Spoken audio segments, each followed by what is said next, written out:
நண்பர்கள் அனைவருக்கும் உரிமை களம் மலைக்காட்சியின் சார்பாக இனிய வணக்கம். நீங்கள் நம்ம யார்கிட்ட கலந்துரையாட போகிறோம் அப்படின்னா ஆதனூர் பேராசிரியர் வே ஸ்டாலின் அவர்கள்ட்ட கலந்துரையாட போகிறோம். சார் வணக்கம் சார். வணக்கம் சார். நல்லா இருக்கீங்களா? நல்லா இருக்கு சார். மகிழ்ச்சி. இப்போ சென்னையில் கடுமையான மழை, பயங்கரமான வெள்ளப்போக்கு, இந்த மாதிரி நம்ம காட்சிகள்லாம் பார்த்தோம்.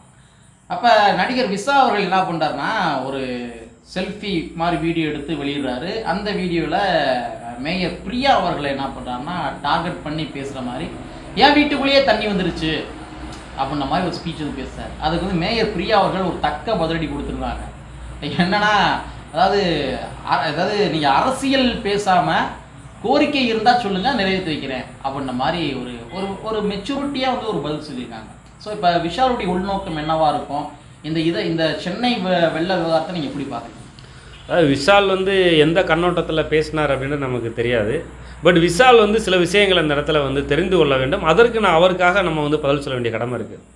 ஒரு ஃப்ளட்டாக இருக்கட்டும், அதே மாதிரி வந்து சைக்ளோனாக இருக்கட்டும், அதேமாதிரி சுனாமியாக இருக்கட்டும், எர்த்குவிக்காக இருக்கட்டும், இதெல்லாம் நடந்தால் முதல்ல வந்து இதுக்கு வந்து இந்தியா லெவலில் டிசாஸ்டர் மேனேஜ்மெண்ட் அப்படின்னு ஒன்று இருக்குது.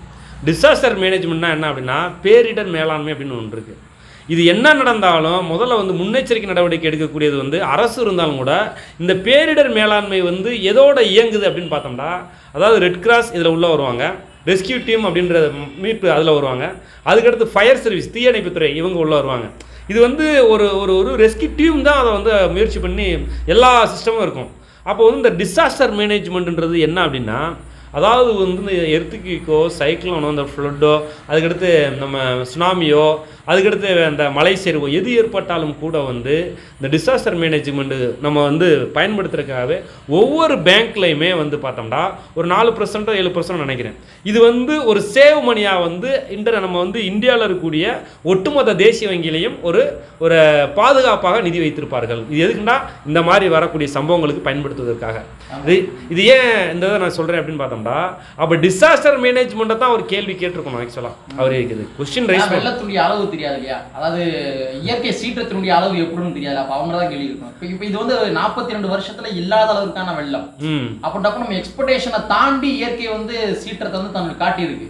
அப்போ நீங்க சொல்ற மாதிரி டிசாஸ்டர் மேனேஜ்மெண்ட் தான் வந்து கையாளணும். ஆமாம், டிசாஸ்டர் மேனேஜ்மெண்ட் இந்திய லெவலில் இருக்குது. தமிழ்நாட்டில் வந்து பார்த்தோம்னா மறைமலை நினைக்கிறேன், அங்கே அதனுடைய disaster management office head office இருக்குது, சென்னையில் இருக்கிற ஹெட் ஆஃபீஸு. அப்போ அவங்க வந்து இதுக்கு என்னென்ன செய்யணும் அப்படின்ற வந்து எல்லாமே டக்கு அவங்க பிளான் பண்ணுவாங்க. அப்போ அதுக்கடுத்து என்ன அப்படின்னு பார்த்தோம்னா, இதில் வந்து as a CM as a mayor அவங்க என்ன செய்ய முடியும் அப்படின்னு பார்த்தோம்னா, அவங்ககிட்ட என்ன இருக்கோ, அவங்ககிட்ட என்ன எக்யூப்மெண்ட்ஸ் இருக்கோ அதை வச்சு எப்படி சரி பண்ண முடியும் அப்படின்றத தான் அவங்க முடிவு பண்ண முடியும். அவங்களே வந்து ஒரு மேயராக இருந்தாலும் கூட வந்து அவங்க யாருக்கு தொடர்பு கொள்வாங்க அப்படின்னு பார்த்தோம்னா, டிசாஸ்டர் மேனேஜ்மெண்ட்டுக்கும் ஃபயர் சர்வீஸ் தான் தொடர்பு கொள்ள முடியும். அப்போ அதை யார் இயக்குறது அப்படின்னு பார்த்தோம்னா, டிசாஸ்டர் மேனேஜ்மெண்ட்டும் ஃபயர் சர்வீஸும் யாருடைய கண்ட்ரோலில் இருப்பாங்க அப்படின்னு பார்த்தோம்னா, இது கலெக்டர் வகையில் இருப்பாங்க. அப்போ அந்த கலெக்டர் தான் என்ன பண்ணுவாங்க, அந்த மாவட்ட ஆட்சியாளர் இருப்பாங்க இல்லையா, அப்போ மாநகரத்துக்கும் பல்வேறு மாவட்ட ஆட்சியாளர் சென்னையில் இருப்பாங்க. அவங்க தான் துரிதமான நடவடிக்கை எடுப்பாங்க. இப்போ மேயர்ன்றவங்க வந்து பார்த்தோம்னா, இங்கே இந்த இஷ்யூ இருக்குது, இந்த இடத்துல இந்த இஷ்யூ இருக்குது, இங்கே இது நீங்கள் பண்ணுங்க அப்படின்ற விஷயத்தை வந்து ஒரு பொலிட்டீஷியனாக ஒரு மேயரை வந்து என்ன செய்ய முடியும் அப்படின்னு பார்த்தோம்னா, அவங்களுக்கு வந்து டிமாண்ட் தான் பண்ண முடியும். இந்த அடிப்படை புரிதல் வந்து ஏன் வந்து நடிகர் விஷால் அவர்களுக்கு இல்லை அப்படின்றது தான் ஒரு வருத்தம் அளிக்கிறது. எத்தனையோ படங்கள் நடித்திருக்கிறாரு, பெரிய பெரிய காட்சிகள் இருக்கிறாரு. பட் வந்து இந்த இடத்துல நான் என்ன பார்க்குறேன் அப்படின்னு பார்த்தோம்னா, ஒருவேளை வந்து ஒரு கேஸ்ட் டிஸ்கிரிமினேஷன் அடிப்படையில் அவர் இந்த மாதிரி பார்த்துருக்காரா அப்படின்ற ஒரு சந்தேகம் எழும்புது. ஏன்னா ஒரு நடிகர் வந்து பார்க்கணும்னா ஒரு புரிதல் இல்லாமல் இவர் பேசின வந்து புரிதல் இல்லைன்னு நான் நினைக்கிறேன். ஆனால் இருந்தாலும் இந்த போக்கை அவர் மாற்றிக்கிறோன்னா முதல்ல வந்து அடிப்படை பேசிக் என்ன அப்படின்னு தெரிஞ்சுக்கிட்டா நல்லதுன்னு நான் சொல்ல விரும்புகிறேன். அவ்வளோதான். இன்னொரு கேள்வி, நேற்று மழை பெய்து கொண்டு இருக்கும் போதே அரசியல் கட்சிகள் எல்லாமே என்ன பண்ணாங்க அப்படின்னா 4000 கோடி எங்கே அப்படின்ற மாதிரி ஒரு கேள்வியெல்லாம் கேட்டாங்க. அதாவது உள்ளாட்சி அமைப்புக்காக ஒதுக்கப்பட்ட அந்த 4000 கோடி எங்கே, நீங்கள் 4000 கோடியை சரியாக செலவிடாதனால தான் இந்த மாதிரி வெள்ளங்கள் எல்லாமே அப்படியே நிற்கிது அப்படின்ற மாதிரி மழை பேஞ்சுக்கிட்டு இருக்கும் போதே சொன்னாங்க. ஸோ இதை எப்படி நீங்கள் பார்க்குறீங்க? அதாவது மழை வந்து பார்த்தோம்னா என்னதான் நம்ம வந்து ஒரு பாதைகள் கம்மா பாதையாக இருக்கட்டும், ஓடை பாதையாக இருக்கட்டும், தண்ணி போகிற பாதையாக இருக்கட்டும், எல்லாமே வழித்தடங்கள் நம்ம சரியாக பயன்பாட்டில் வைத்திருந்தாலும் கூட ஒரு அளவுக்கு மீறி வந்து மழை பெய்தால் அந்த 1 மணி நேரமோ அல்லது வந்து ஒரு 8 மணி நேரமோ ஒரு 24 ஹவர்ஸுக்குள்ளே என்ன செய்யலாம் அப்படின்னு பார்த்தோம்னா அதுக்குள்ளே தான் அவங்க சரி பண்ண முடியும். அட்லீஸ்ட் ஒரு டைம் தேவை இருக்குது. தொடர்ந்து மழை பெஞ்சுக்கிட்டே இருந்துச்சுன்னா 22 மணி நேரம் பெஞ்சிருக்கு. அப்போ அதை வந்து அந்த தண்ணியை வெளியேற்றுறதுக்கு அதே 22 மணி நேரம் தேவைப்படும். அட்லீஸ்ட் குறைஞ்சது வந்து பார்த்தோம்னா ஒரு 10 மணி நேரம் தேவை இருக்கணும், மழை நிற்கணும். அப்போ தான் அதை சரி பண்ண முடியும். அப்போ காப்பாற்ற போகிறோம்னா அவனும் உயிர் போகிறதுக்கு வாய்ப்பு இருக்குது. அப்போ அடிப்படையாக வந்து நம்ம பேசிக்காக என்னென்ன பண்ணணும் அப்படின்றத வந்து அந்த புரிதலும் இதில் தேவை இருக்குது. மழை விட்டால் தானே நிப்பாட்ட முடியும், அப்போ பாதைகளை சரி பண்ண முடியும், வண்டி இயக்க முடியும். தண்ணிக்குள்ளே போய் ஜேசிபி வந்து ஒரு இடுப்புல தண்ணியில் ஜேசிபி இயங்க முடியுமா? வேறு எந்த வண்டியும் போக முடியுமா? முடியாது. அப்போ வந்து பார்த்தோம்னா மழை விட்டோன்னே அதுக்கான வேலையை அங்கங்கே பார்ப்பாங்க. ஆனால் நேற்று பார்த்தோம்டா எல்லா அமைச்சர்களும் இன்னைக்கு இருக்கக்கூடிய மாண்பு விளையாட்டுத்துறை அமைச்சர் கூட அண்ணன் மரியாதைக்குரிய உதயநிதி அவர்கள் பார்த்தோம். உதயநிதி ஸ்டாலின் அவர்கள் வந்து நேற்று நைட்லேயும் போனார், விடிய காலையிலையும் போனார். சென்னை முழுவதும் அவர் சுற்றிட்டு தான் இருந்தார். அதே மாதிரி வந்து முதலமைச்சரும் களத்தில் நின்றார். அதே மாதிரி விடுதலை சிறுத்தை கட்சியினுடைய சட்டமன்ற உறுப்பினர் எஸ் பாலாஜி வந்து களத்தில் மழையில் நனைஞ்சபடியே தன்னுடைய பணிகளை வந்து மேற்கொண்டார். அதை நம்ம வந்து பார்த்தோம், அந்த காட்சியெல்லாம் நம்ம பார்த்தோம். பல்வேறு எம்எல்ஏகள் வந்து சென்னையை வந்து களத்தில் இறங்கி வேலை பார்த்தாங்க. இதுவரை இது களத்தில் இறங்கி வேலை பார்த்தாங்க. இதுக்கு முன்னாடி வந்து பார்த்தோம்னா பாதிப்புகள் ஏராளமாக ஏற்பட்டுச்சு. கடந்த நான் என்ன சொன்னேன், இது முன்னாடி வந்து மழை காலங்களில் இதுக்கு முன்னாடி இருக்க ஏடிஎம்கே எம்எல்ஏக்களை வந்து மழை பெய்து கொண்டு இருக்கும் போதே களத்தில் யாரையும் பார்த்தது கிடையாது. களத்தில் யாரையும் பார்க்கல. பட் வந்து பார்த்தோம்னா பாதிப்புகள் அதிகமாக இருந்துச்சு. 2 நாள் 3 நாள் கழிச்சு அவங்க என்ன இருந்துச்சோ அவங்க அந்த டைமில் வந்து பயன்படுத்தினாங்க. பட் வந்து டிஎம்கே அளவுக்கு அவங்க பண்ணலை. இன்னைக்கு திராவிட முன்னேற்ற கழக அரசு வந்து பார்த்தோம்னா இன்னைக்கு வந்து அம்மா மக்கள் முன்னேற்ற கழகத்தினுடைய தலைவர் அண்ணன் டிடிவி தினகரன் கூட வந்து பார்த்தோம்னா அவர் வந்து திராவிடத்துக்கு கட்சிகளுக்கு அந்த திராவிடத்தை எதிர்த்து பல்வேறு கருத்தில் பதிவுனாலும் இந்த விஷயத்தில் வந்து பார்த்தோம்னா ஒரு கருத்தை தெரிவிச்சிருக்கார். திராவிட முன்னேற்ற கழக அரசு வந்து சிறப்பாக வந்து இந்த வெள்ளத்தை வந்து செயல்பட்டு இருக்கு அப்படின்ற விஷயத்தை வந்து ஒரு வாழ்த்து செய்தியாக பதிவு செய்திருந்தார். இல்லை இதை ஏன் சொல்கிறேன் அப்படின்னு பார்த்தோம்னா இந்த விஷால் மாதிரி ஆட்கள் வந்து இதெல்லாம் தெரிஞ்சுக்கிறணும்.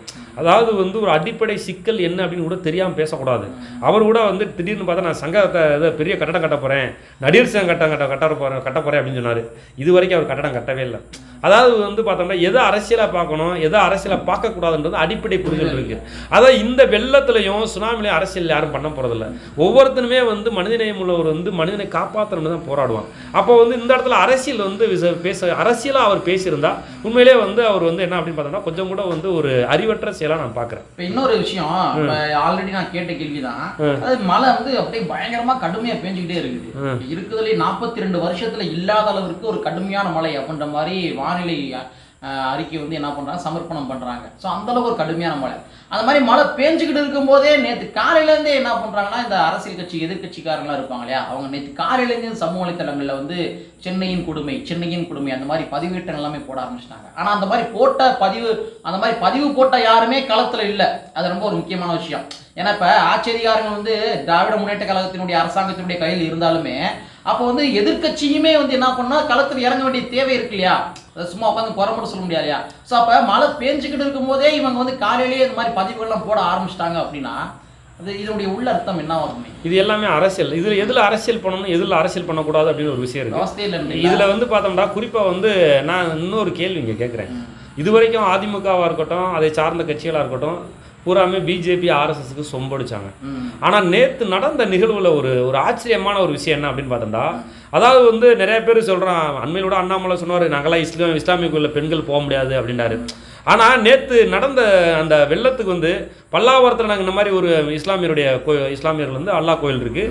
அதே மாதிரி வந்து பார்த்தோம்னா பூந்தமல்லி நினைக்கிறேன் அங்கேயும் அல்லா கோயில் இருக்குது. இங்கே பல்வேறு இடத்துல இருக்கக்கூடிய அந்த இஸ்லாமியர் கட்டி எடுக்கக்கூடிய அந்த கோயிலில் என்ன பண்ணுறாங்க அப்படின்னு பார்த்தோம்னா உடனே நீங்கள் வாங்க, பாதுகாப்புக்கு திறந்து விடு, நீங்கள் வாங்க, உணவு எல்லாமே இந்த மாதிரி உங்களுக்கு வீட்டில் உங்களுக்கு பாதுகாப்பு இல்லைன்னா தயவுசெய்து இங்கே வாங்கன்னு வந்து ஓப்பன் ஸ்டேட்மெண்ட் ஓப்பன் அறிக்கையை வந்து மீடியாவில் பதிவு பண்ணி அங்கே போய் தங்கினாங்க, உணவு கொடுத்தாங்க. இதுக்கடுத்து பார்த்தோம்னா தேவாலயங்கள் கிறிஸ்தவர்கள் ஆலயங்கள் வந்து வாங்க பெண்கள் ஆண்கள் வாங்க, நீ உள்ள வந்து நான் பாதுகாப்பு தரோம் அப்படின்றத வந்து நேற்று செஞ்சாங்க. இது வந்து இது தமிழ்நாடு இல்லை, இது இங்கே ஒரு விஷயத்தை நம்ம யோசிக்க வேண்டியிருக்கோம். அதாவது இந்துக்கள் பெரும்பான்மையாக இந்தியாவில் வாழுகிறோம், தமிழகத்தில் இந்துக்கள் பெரும்பான்மையாக வாழுகிறோம், இந்துக்களுடைய கோயில்கள் தமிழகத்தில் ஏராளமாக இருக்கிறது. ஆனால் எந்த இந்து கோயிலில் இருக்கக்கூடிய பூசாரிகளோ அங்கே இருக்கக்கூடிய அர்ச்சகர்களோ வாங்க நாங்கள் திறந்து விடுவோம்னு சொல்லவில்லை. இதுக்கு காரணம் என்ன அப்படின்னு பார்த்தோம்னா தீட்டு. இதான் சனாதனம் இந்த இடத்துல வேலை செய்யுது. அறநிலைத்துறையுடைய கட்டுப்பாட்டில் தான் கோவில் இருக்கு. அந்த அறநிலைத்துறை கட்டுப்பாட்டிலே இருந்தாலும் கூட ஆனால் வந்து அதை இயக்குவது அதை வந்து பார்த்தோம்னா அங்கே இருக்கக்கூடியவர்கள் வந்து யார் நிர்வாகம் பண்ணுவாரோ அவர்கள் கையில் தான் இருக்கிறது. இப்போ ஒரு கோயில் இருக்குது, அப்படி பெரிய கோயில் இருக்குது அப்படின்னு பார்த்தோம்னா கேட்டால் ஆகம விதின்றாங்க. அது வந்து ஆகம விதி அப்படின்னு சொல்லுவாங்க. ஆனால் வந்து பார்த்தோம்னா இந்த இடத்துல வந்து அந்த பகுதியில் இருக்கக்கூடிய கோயில், நான் என்ன சொல்கிறேன், பெரிய பெரிய கோயில் வேணாம். ஒவ்வொரு கோயிலுமே வந்து பார்த்தோம்னா இந்து அறநிலைத்துறை கட்டுப்பாட்டில் இருக்குன்னு நீங்கள் சொல்கிறீங்க. நான் ஒரு உதாரணமாக சொல்கிறேன். முடுவாரத்தில் நானும் இந்து மதத்தை சார்ந்தேன். எனக்கு ஒரு கோயில் இருக்குது. அங்கே வந்து ஒரு 50 பேர் இருக்கலாம். அந்த கோயிலுக்கு திறந்து விடக்கூடிய அதிகாரம் யார்கிட்ட இருக்குது அப்படின்னு பார்த்தோம்னா என்கிட்ட தான் இருக்குது. அறநிலைத்துறைக்கு எனக்கு அதுக்கு சம்மந்தம் இல்லை. ஏன்டா அதை உங்களுக்கு தெளிவுபடுத்த விரும்புகிறேன்.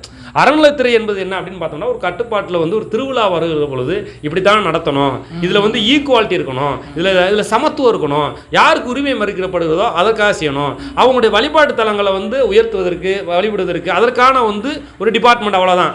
ஆனால் நான் இருக்க ஊரில் நான் கோயிலை திறக்கக்கூடிய அதிகாரம் அந்த கோயிலுக்கு சொந்தக்காரன் தான் தர முடியும். இதுவும் இந்து அறநிலையத்துறை கட்டுப்பாட்டில் தான் இருக்குது.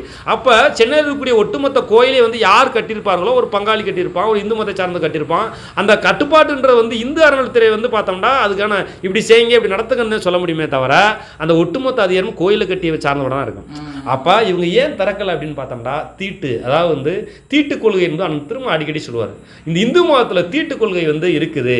இந்த தீட்டு கொள்கையினால வந்து பார்த்தோம்னா கோயிலுக்குள்ள போக முடியாது, வீட்டுக்குள்ள போக முடியாது, சமைக்க முடியாது, சமைச்சாலும் யாரும் சாப்பிட மாட்டான். அப்போ இந்த தீட்டு கொள்கையினுடைய அடிப்படையில் தான் இந்து கோயிலை யாரும் திறக்கவில்லை.